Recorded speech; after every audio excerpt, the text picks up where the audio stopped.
Welcome to the Activate and Illuminate podcast with Mel. I'm your host, Mel, and together we'll be chatting with everyday people living extraordinary lives.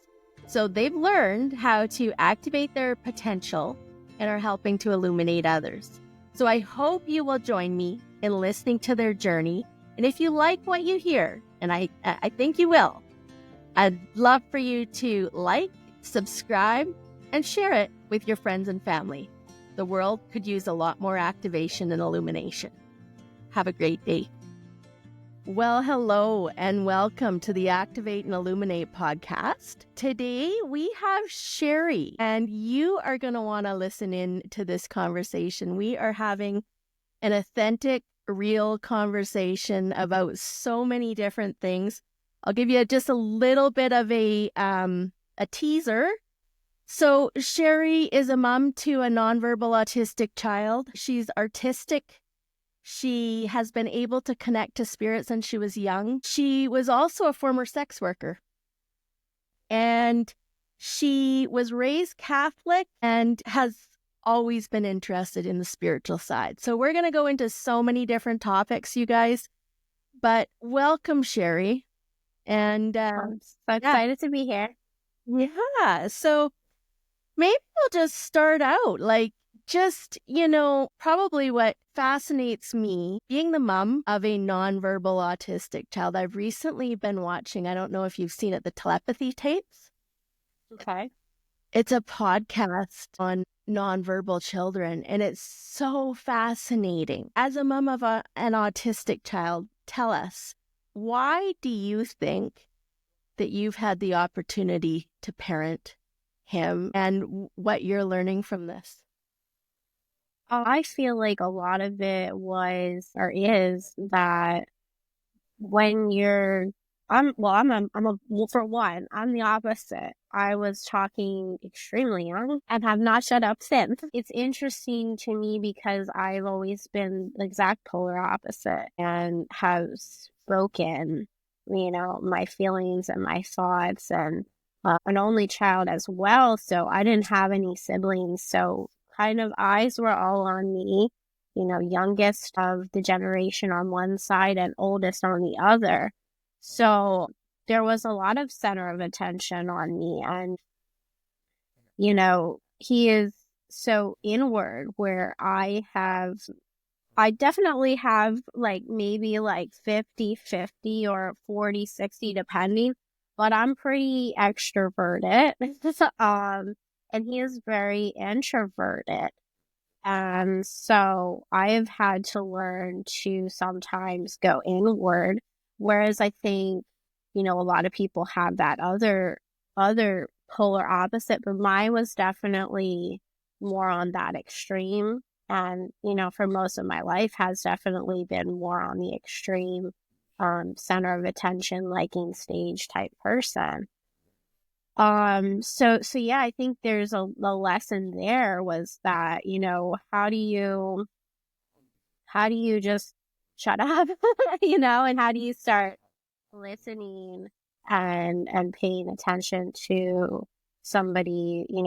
I've had to learn to read mannerisms. I've had to learn to read him, and he's had to learn to, almost read me and the people around him in a way where it doesn't, words are not there. And in the beginning, I would be lying if I said that was easy. Because, a lot of us, we rely 100% on communication with words. Yeah. So that is just, it's a big difference. And so, the first thing was when somebody wants to ask for something and you're like, okay, what do you want? You can't, it's not like that. He has an ACE device, which helps with communication. He has an ABA and does regular school in the beginning of the day and then goes to ABA till 5 o'clock. So he's an all day almost, pretty much, a 9 to 5, even more so with his services and stuff. So it's helped greatly, but he still is, he still doesn't talk in full sentences. It's just one word here and there. And if you hear a full sentence, you're kind of did he actually say that? You're like questioning it. So yeah, it's just a whole level of communication that's different. When you said the telepathy, I've not listened to that. I definitely want to listen to that. So I'll have to tune into that. Sounds definitely like something I would like. But I've always had that with my dad, ironically, with that telepathy. Like he still does it. It's very creepy to see, like, to some people, and even to me, sometimes it creeps me out. But there's always been that connection with my family members, and I think I ignored it for quite a while. And with my son, it's like I can't. So it's like you have to like kind of realize that there's that connection, and ironically too, it's he's a boy, I'm a girl, and then I was like that with my dad. So I'm a girl, and obviously my dad's a man. So I've had it with my dad, but because we always talk a lot, I didn't really need to use it. We didn't really need to use it, but Okay. And so how old were you when you realized that you could telepathically communicate with him? I don't know if we really use those words, to be honest, but pretty young. I would say, 7 or 8, if I were to put like where it actually started to make sense. But not until much older did I use that word telepathy and really understand what was happening. The realization, like I said, 7, 8 years old, but like the actual like understanding of what was going on, teens, and then even somewhat maybe into my 20s. So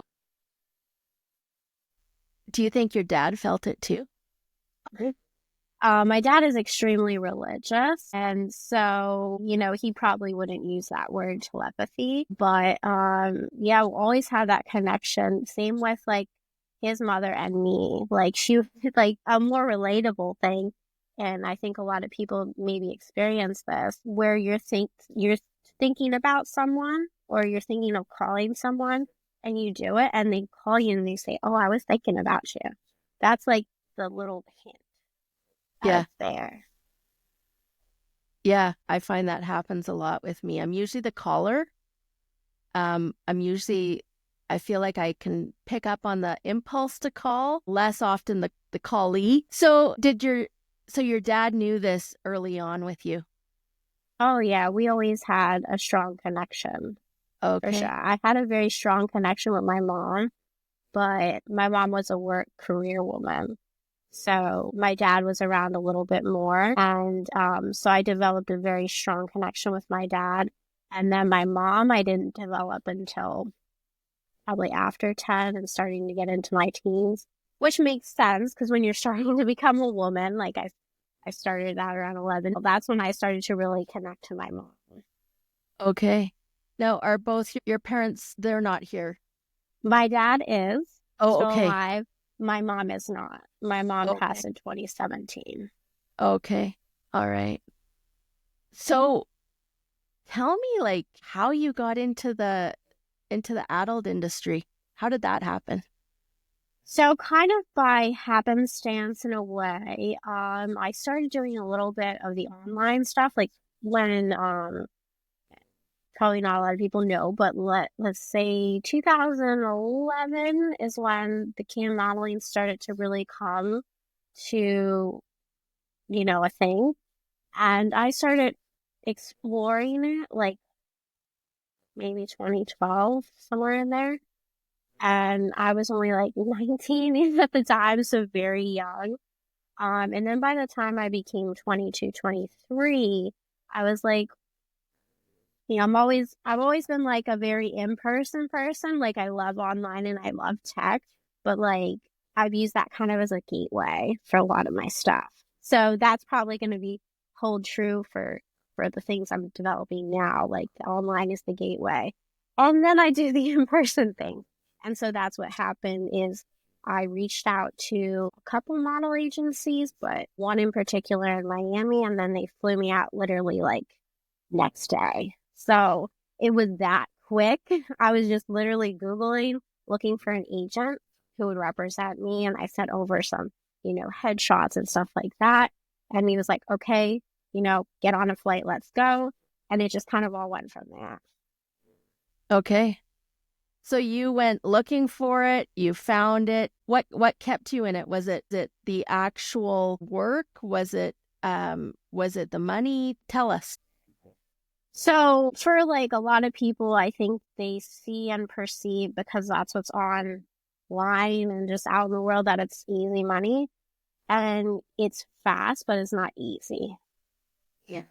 So I think that's the big misconception, is that it's this, but there's a lot of like, you're emotionally attaching to other people. And, especially with myself being spiritual, I've had to, learn how to sometimes block that, and not attach to all these people. Cause like, that's what a lot of people will say. Well, how could you do that and have like those types of connections and start attaching to that many people?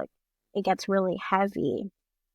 And so for me, I think I used it as like, this may sound a little wrong, but like I was almost like a succubus a little bit. Like I used it to energize me, not to, some people it depletes, but for me it was like almost like an energetic, like I was taking the good. I wasn't taking in that bad stuff. I was taking in the good stuff.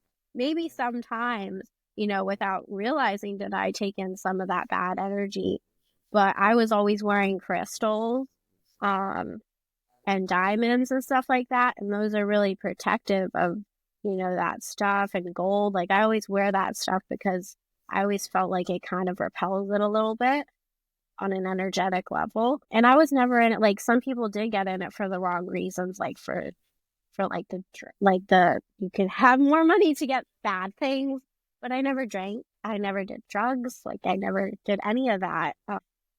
So for me, I think it was an energetic exchange that really kept me in it. As odd as that might sound. So what do you think men are like? I mean, obviously there's sex, but what do you think men are looking for? And was there a common theme in these men that you were connecting with? Like, do you? Yeah, I have so many questions, but start with, was there a common through? So a lot of people went to me for a couple of reasons. One, because I was petite and young, and I still had the type of desirable woman figure. So there was that happy medium of still looking innocent, but still having a maturity to me. So that was a huge aspect, not even just physically, but mentally. A lot of men that came to me liked a conversation and, wanted to actually talk. So in a lot of these cases, we did talk about, spirituality, and some of them I even did readings for, some of them I did Reiki sessions for.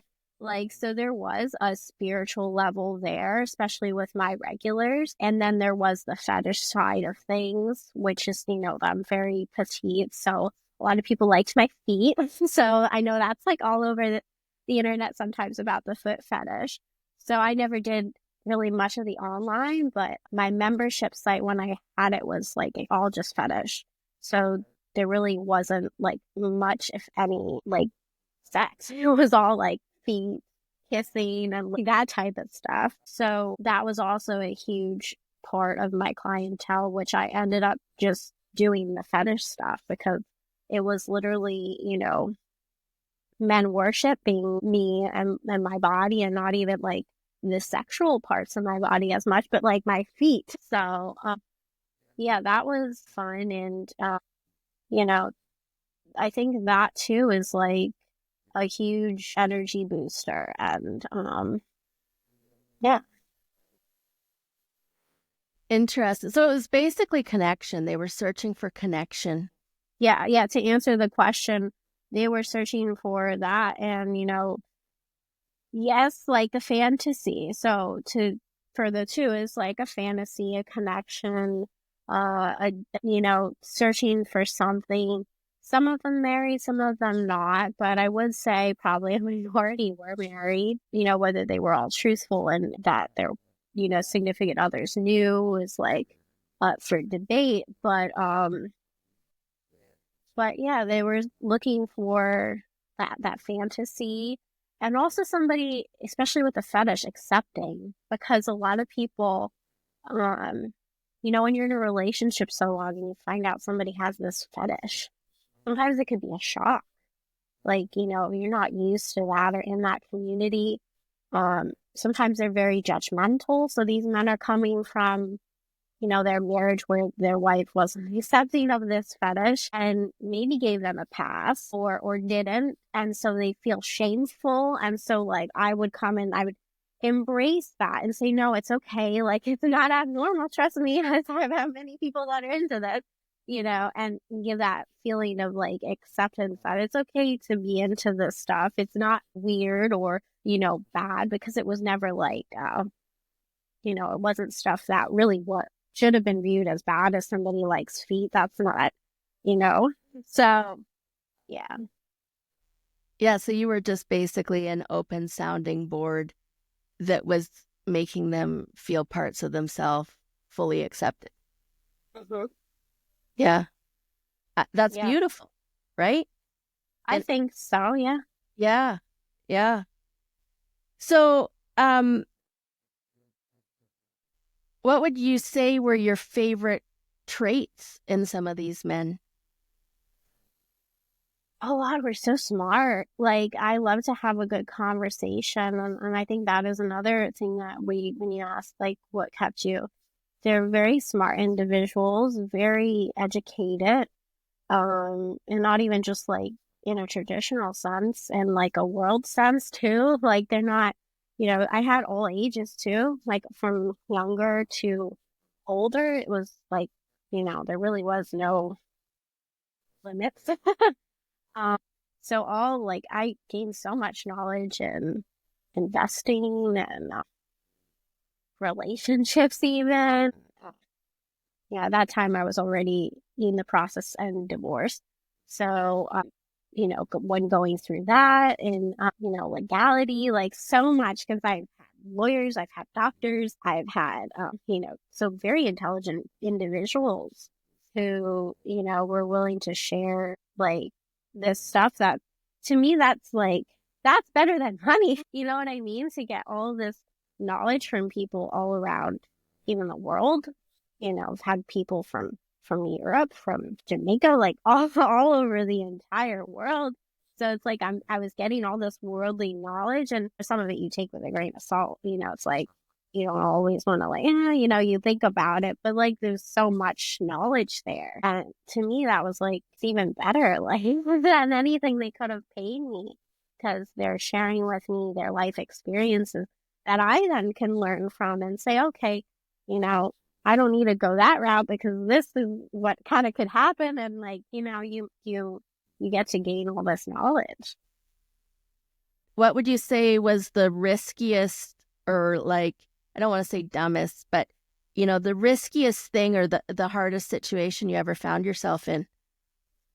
Or was there anything that you regretted, I guess maybe is the best question. No, actually, no, there's nothing I regretted, but I didn't really like working for the big companies. That was like, I liked when I went on my own and found like my own path in it.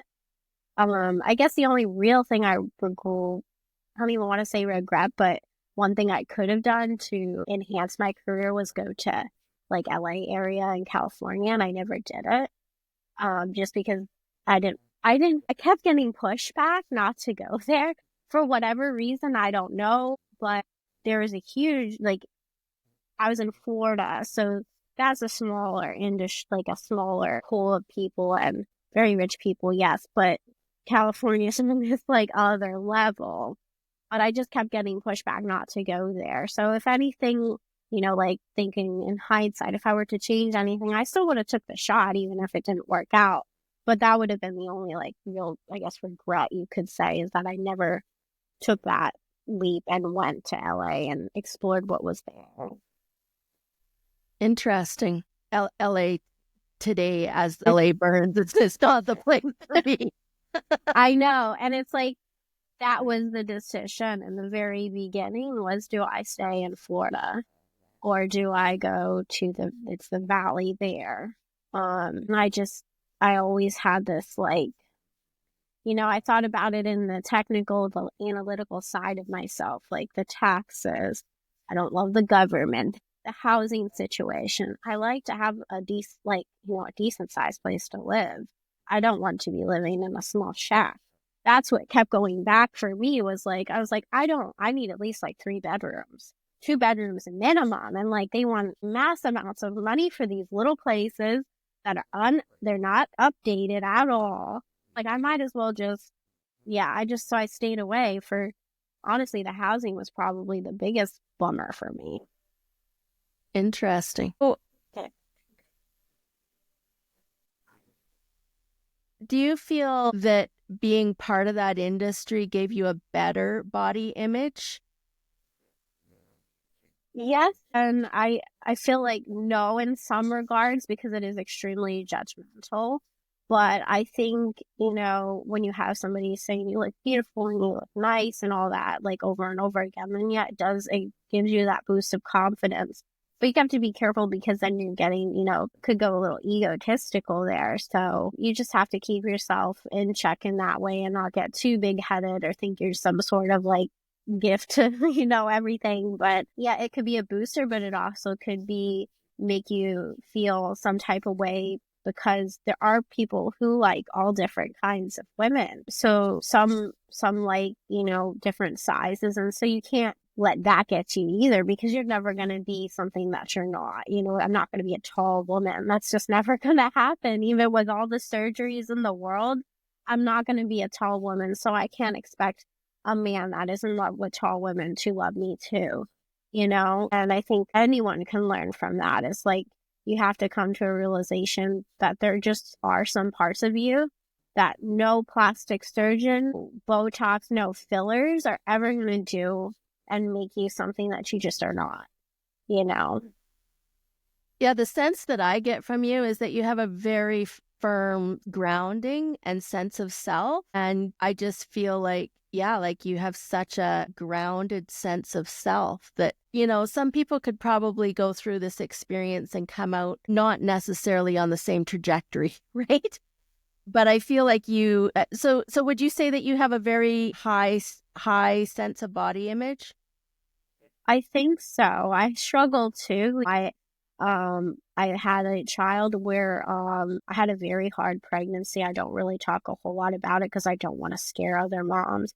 But I did have preeclampsia, the HELP, which is only 20,000 people a year have that. It's very rare. So I also probably did go through some post-traumatic stress after that. And from that experience of almost dying. So that was the hardest. Pregnancy, not the sex industry. The sex industry, not at all. Pregnancy was the hardest. Seeing like I never weighed more than 100 pounds before I had my son. And because I think of the preeclampsia, looked fat. Like, I don't know how else to say it. I literally looked fat. There were people that weren't sure if I was pregnant or just overweight. So that was like really, that made me feel some type of way because I kept like having to like, I was thinking about what other people were thinking, which isn't like me at all. I don't really like care. But when I was pregnant, I cared a lot. I was like, oh my God, people think I'm fat. Like people think and I've always had this very high standard for my body. And, I would say I don't eat the absolute best, but compared to, I'd say, most of society, I eat pretty good and watch what I'm putting in my body. I don't eat McDonald's. I have not eaten McDonald's since a Happy Meal that I didn't even eat when I was a kid because I hated it. So I've always had a very like, like, I won't eat that. I'm going to eat that. But when I was pregnant, like, you're going to get bigger and you have to. So that was the hardest. That was the absolute hardest for body image. And I think a lot of people with children can relate to that. I think it is. That's the hardest as a woman is going through that. Your body making all these changes and some people come out of it and, their breasts look awful and, and I was worried about all these things. Like, I'm like, oh my God, I'm going to look like I went through war, and You do. You kind of do. You go through a lot. Your body goes through, a lot. So on an emotional, on a physical, yeah, that was definitely the hardest for me. Yeah. Interesting. I can remember. So I had 3 kids in just over 3 years. So my body went through a lot, but I was like seriously pregnant or breastfeeding for almost 5 years. And I can remember going like, I just got so much weight on me that I was like, oh, thank God I'm pregnant again. I got an excuse.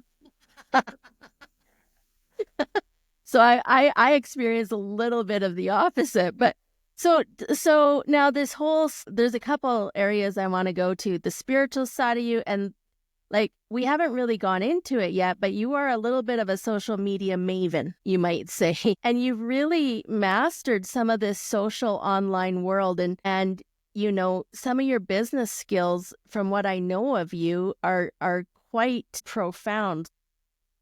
The first question I want to ask you is, do you think social media is friend or foe at this point? I think everything is what you decide, right?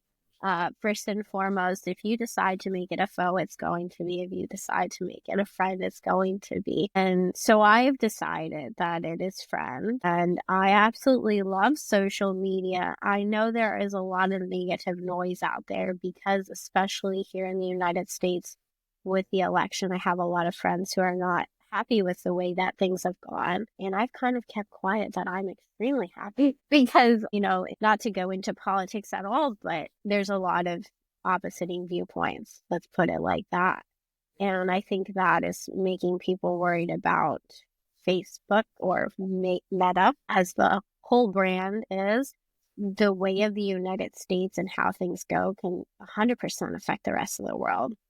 And some of the some of the things that the soon to be inaugurated president of the United States are very controversial. He can be very bold. And so that's scaring some people. But for me, I'm extremely excited. I know there's going to be a lot of ebbs and flows. I really do with social media. I think things are going to change in some of not a good way and some of a good way. And I think at the end of the day, it's going to balance out.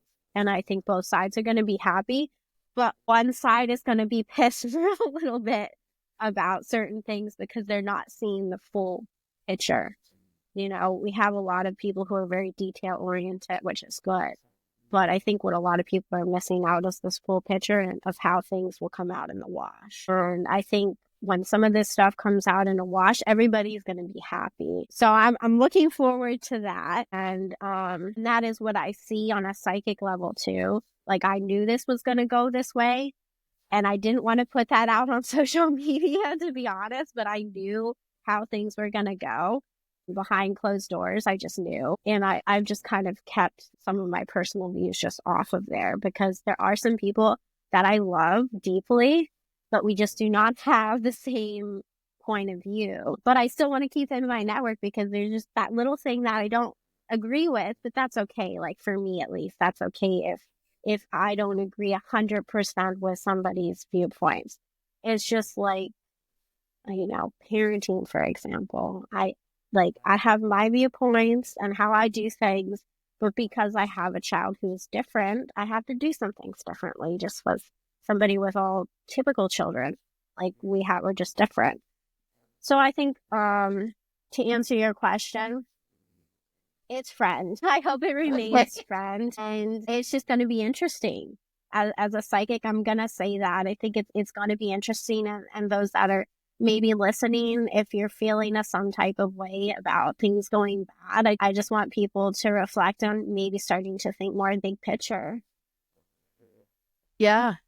So what do you think, and maybe this is putting you on the spot, but what do you think the spiritual side is of what is happening right now with this election? And we don't even necessarily have to tie it to a specific date and a specific thing, but I would say, there's been so much unraveling and there's been so much chaos and so much unraveling, but I do know this is that I am super excited at what's coming, and I feel it. Like you, I feel things on a little different level than you could maybe just say politically, but I feel like there is an absolute spiritual reason for everything that's happening right now. And yeah, let me know, what's your thoughts on that?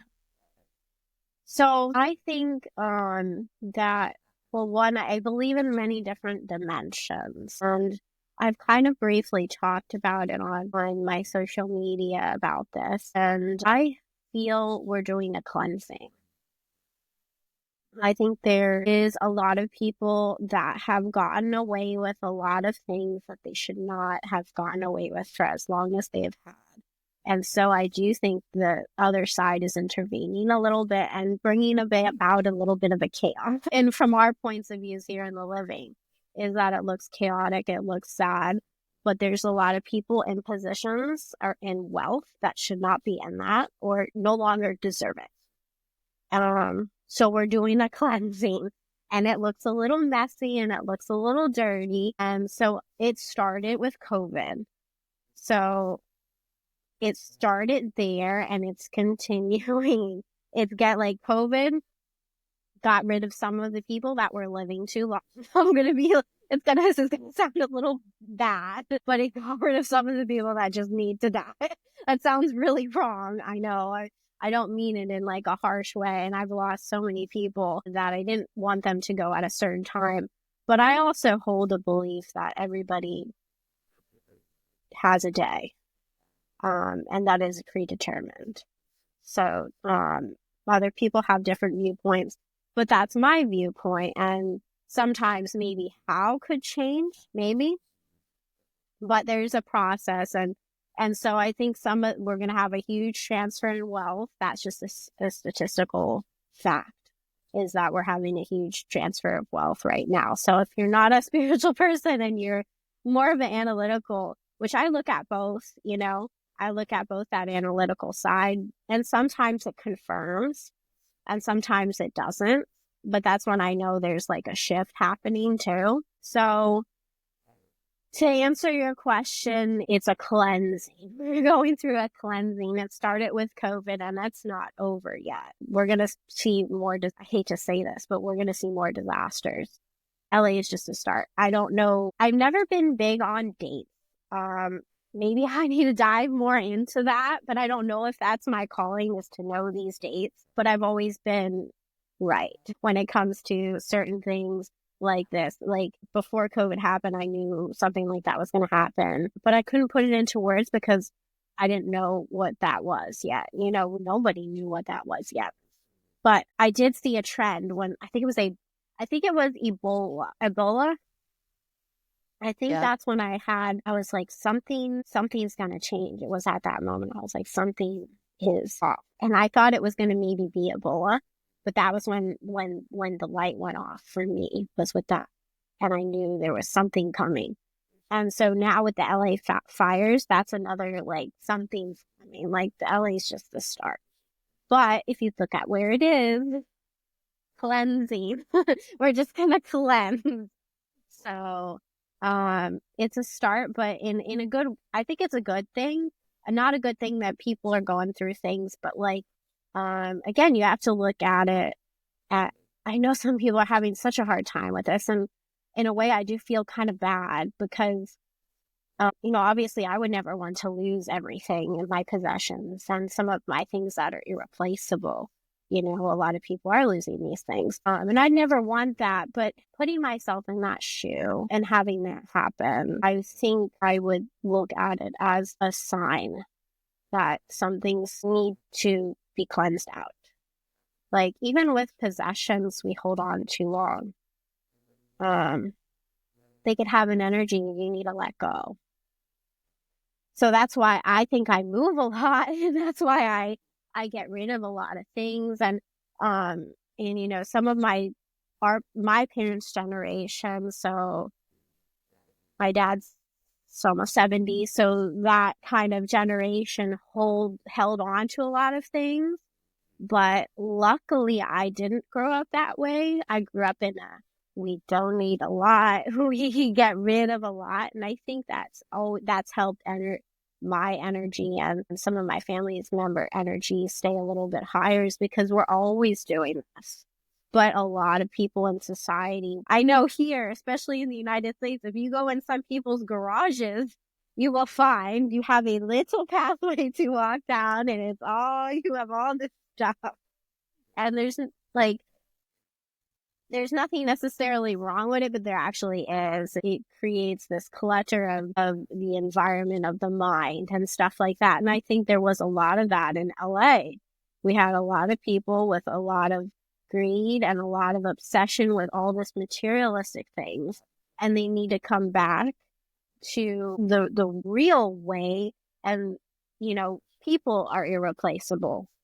Irreplaceable. These living creatures, irreplaceable. Objects, materialistic things, cars, houses, replaceable, 100%.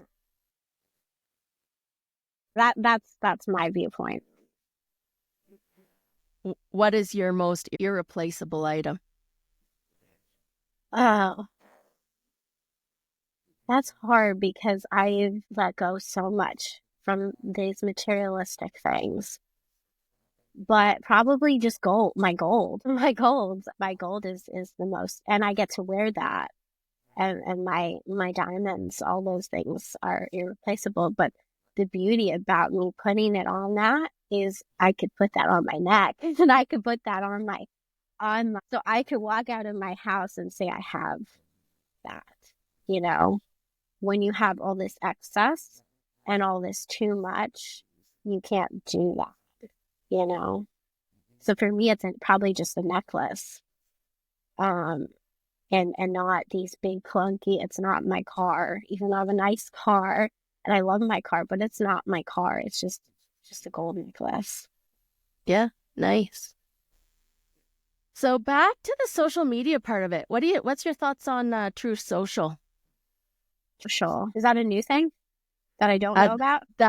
That is a platform that's been, I think people call it Trump's platform. Okay. Yeah. I've not dove into that at all. I've been just focusing on, developing my stuff. So maybe I'm a little bit behind on some of the social media, but I think it's going to be really hard to beat out Meta. But supposedly, I don't know you never know how true everything is, but Zuckerberg and Trump have now made amends. I think if that is facto true and Meta helps Trump, then it's going to go crazily good. Because if you looked at, Facebook and Instagram, those are our big whales right now, aside of TikTok. And I'm just saying, if this could happen, we don't know.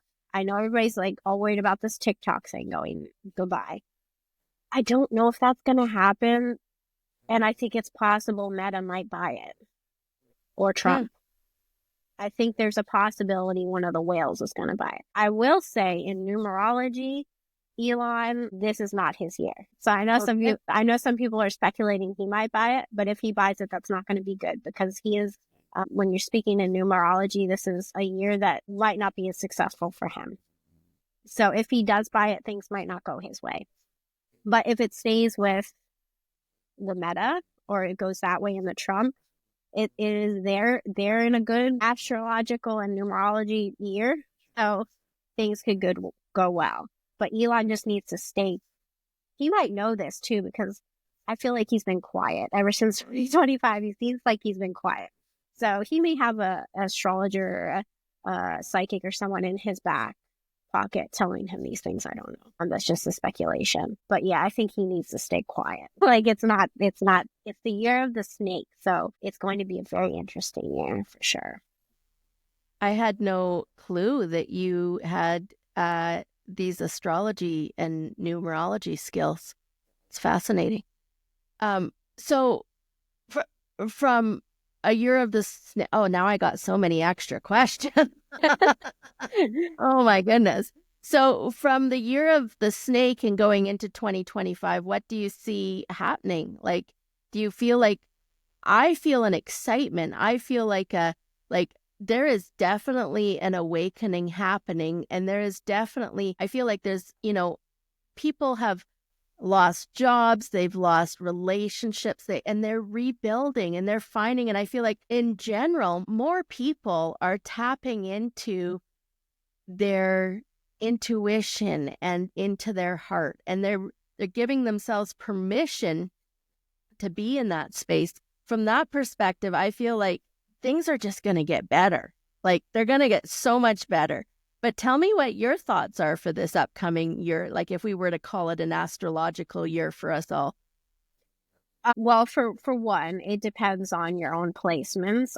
Some people are going to have a hard time with these changes. Some people that are depending on who they are, their numerology, their chart, and there's so many aspects that go into it because everybody is unique in their own right. So some people are going to have just to put it simply, some people are going to have an amazing time with all this, and some people are going to really struggle with these changes that are going on.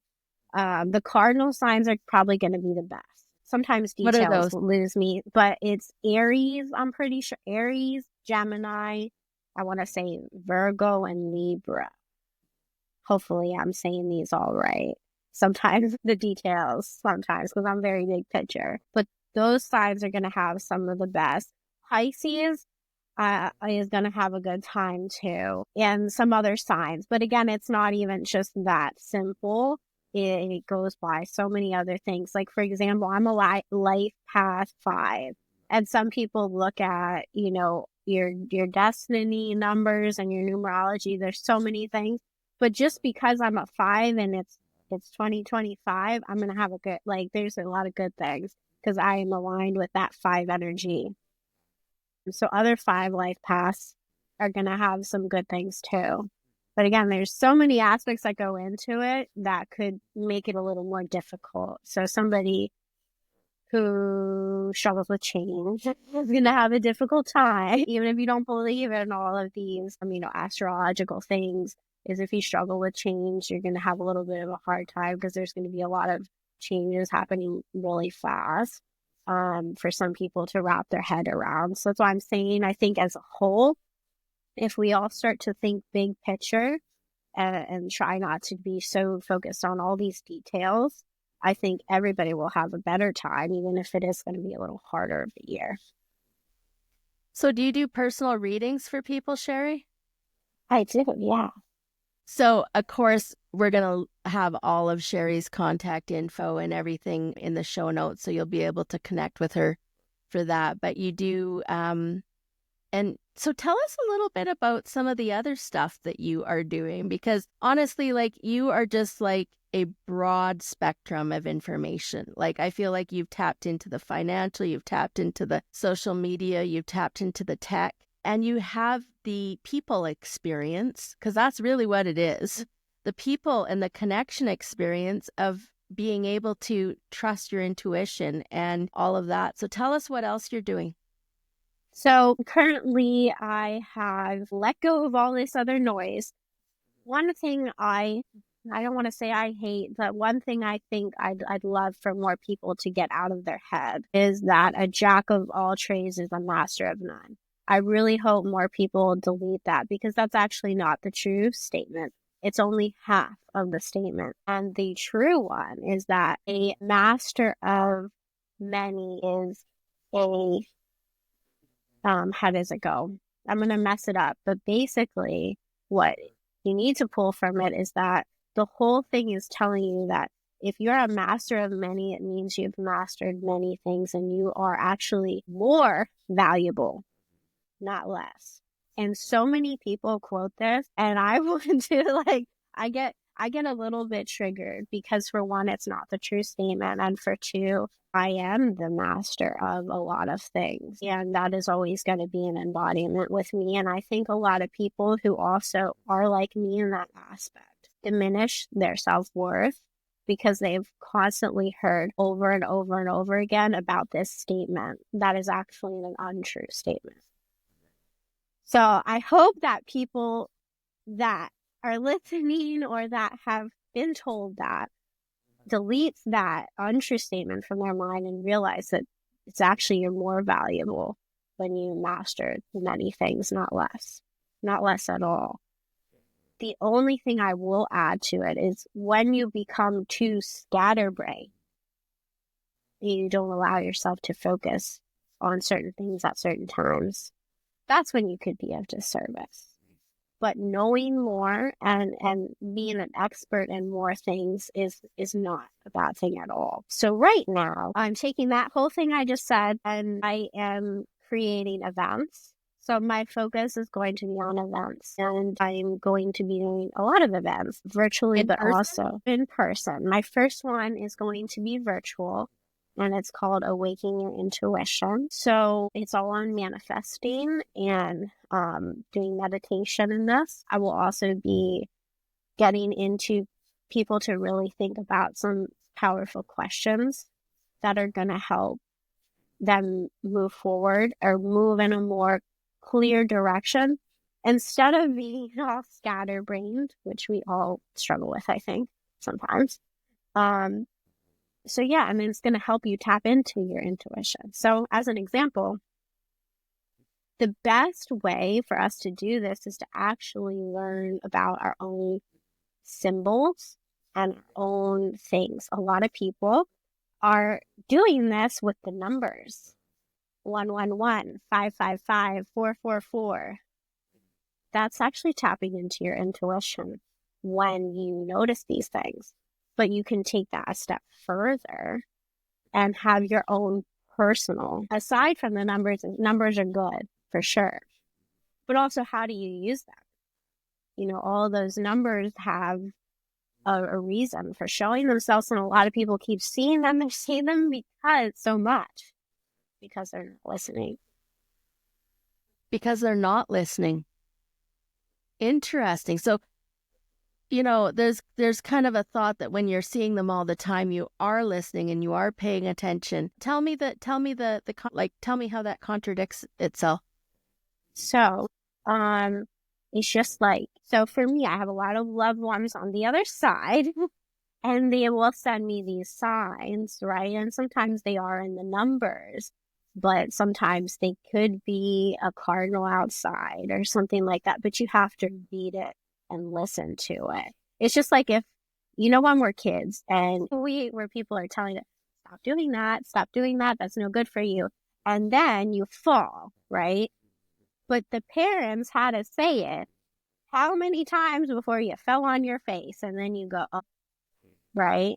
So it's similar. You're seeing it over and over and over and over again because you're not listening. So like number 4, for example, is like a good one with connection to the other side. They're letting you know that they're there. So sometimes it could just be simple like that. But if you keep seeing it, it means there's another message that you're not listening to. Interesting. You know, maybe they are trying to connect and tell you something else. But like, yeah, the common, I think, misconception is that it's not a bad thing, but if you keep seeing certain things over and over and over again, like say you kept seeing number 4 over and over and over and over and over again, you're not listening, there's something that needs to come through, and then they might do something else. So they might get sick of that. They're like, oh, we've said her before 1,000,000 freaking times, and she's still not listening to us. Let's send a butterfly. Let's send a ladybug. You know, they do these different things, and that's how you tap into the full spectrum of the intuition. As a lot of people, it starts with the numbers because we all understand numbers and we're in front of them all the time with our clocks. You know, they're in our car, they're on our microwave, our stove, they're everywhere. So that's an easy one. But you know, there's animals and there's other things, and that will help you tap in. And then the next step further is your personal body. You'll get signs. And that's what I really want to teach on, is that you can be in a padded room in a dark basement and then you have no stimuli of your eyes or your smell or your taste or anything like that, right? But you'll get a signal in your body. And that's really what you're really tuned in and tapped in, and that'll help you decide. Like, you start with simple things, you know, like, do I go this way today in my car or do I go that way? And you'll get that sign. Okay, let's go this way. You You get yes or no's, and they happen internally. Now you're internally tuned in instead of all external. You're gonna kind of bring that internal in. So all those signs are external, right? But once you start going internal, the external signs may go a little lesser. And that's a good thing, not a bad thing. That sounds like a fascinating course or event, I should say. When are you launching it? So my first event is going to be February 6th on a Thursday, which I believe it's 12 Mountain Time for you, and for your listeners that are in your time zone, and then it's 2 Eastern Standard. Okay. Well, I feel like this has just been an expansive conversation, Shari. I'm hoping that what people get from this conversation is maybe like when we hear the term sex worker, maybe a little out of our judgment, tap into more of, like, when I hear your story, I feel like your light has been placed in those situations to connect and to bring a service and a level of understanding to people that, maybe nobody else could. And that you were able to participate and connect in such a way that, such a valuable service. And, maybe that's a little trite, but I felt in listening to your story, some of my own judgments disappear. And, I mean, I don't want to have them, but you do, right? You want to think that you're very open-minded and but I felt some of those judgments just slip away in listening to your story. And I felt some of, as we talked about the spiritual aspect of it and the intuitive gifts that you have, I feel like we could have like 5 more conversations. So maybe we will, who knows? But I feel like there's so many areas that we could go into more, from the nonverbal, autistic side to the, what some of the things you experienced as a child, like that just fascinates me as well. So I just want to thank you so much, because I feel like this has been such an authentic, real conversation, and you've just put a different spin on so many things for me. So thank you. Of course, I'm happy to. I think that's the one thing about me is I've always been so open in so many ways. And I've actually had to pull back a little bit because of being so open with myself, with my body, and I'm a very giving person too. I grew up volunteering, and I intend to that's another thing I will be doing a lot this year is giving back. And I think I'm going to get back into, I used to love to go to old age homes. And I think I'm going to add on orphanages and stuff like that. And I've always been just this open being who likes to give back and then give myself. And that's why I know that I need to do this now. And I need to bring it to all these different communities. And I need to make a lot of money because I'm so giving that it's going to impact so many other people just by me receiving, because I give. I've always been that way. So I'm excited. Well, thank you. I love that statement. I need to make a lot of money because people, I think we have this perception of money and wealth that it's a bad thing. And I think that's a paradigm, but I love what you just said. I need to make a lot of money because I am so giving, and it will do so much good. So I wish for you nothing but that, my friend. It's coming. And I know so many people are rags to riches, but I have not come from poverty, and I will never say that because that is far from the truth. Some people are inauthentic in that, and I want to be 100% authentic in that and not say that I come from poverty, because I don't. But that's allowed me to understand giving back. And I've grown up giving back, and I've grown up, having some wealth. And so I know I can bring it to this whole other level because of that me being poor was not this cross I needed to bear. So I'm so excited. Wow, I feel like we're ending on a note that I just want to take off on. Like that whole conversation there is like an entire different chat because I feel like yeah, anyways. Well, thank you so much. And I would encourage everybody that's listening to this, you're going to be able to find Shari. If any part of her story triggered you, or you felt something and you want to explore more of what she has to offer, some of her gifts or some of her offerings, please check her out. And I can't wait to share you to our community. All right. Thank you so much for having me. It was I love the conversation, and hopefully you'll have me back again soon, and I'll have done my event and we'll have more to talk about.